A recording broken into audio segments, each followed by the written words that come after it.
مسلمانوں، خوش دلی کے ساتھ اپنے نبی کا میلاد مناؤ، کتنا بڑا انعام ملتا ہے ایک ایمان والے کو نبی کی میلاد منانے پر۔ سنو، حضرت علامہ ابن حجر مکی رحمۃ اللہ تعالی علیہ تحریر فرماتے ہیں النعمت الکبریٰ کے اندر کہ امیر المؤمنین خلیفۃ المسلمین حضرت ابو بکر صدیق رضی اللہ تعالیٰ عنہ فرماتے ہیں، جس شخص نے ہمارے مشفق و مہربان مصطفیٰ کریم صلی اللہ تعالی علیہ وسلم کی میلاد شریف پڑھنے پر 1 درہم خرچ کیا، وہ شخص جنت میں میرے ساتھ ہوگا۔ سبحان اللہ۔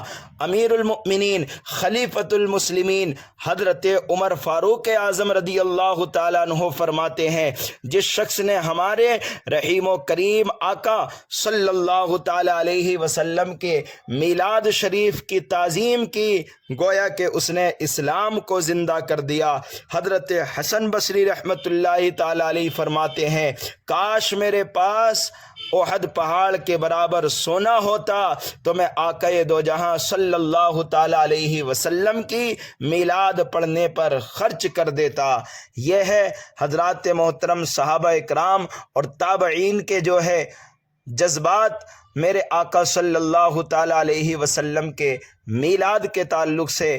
لوگوں، میلاد مناؤ خوش دلی کے ساتھ۔ حضرت ابو بکر صدیق کے فرمان کے مطابق جس نے 1 درہم خرچ کیا، وہ حضرت ابو بکر صدیق رضی اللہ تعالیٰ عنہ کے ساتھ جنت میں ہوگا، اور حضرت عمر فاروق اعظم کے نزدیک جس نے میلاد شریف کی تعظیم کی، گویا کہ اس نے اسلام کو زندہ کر دیا۔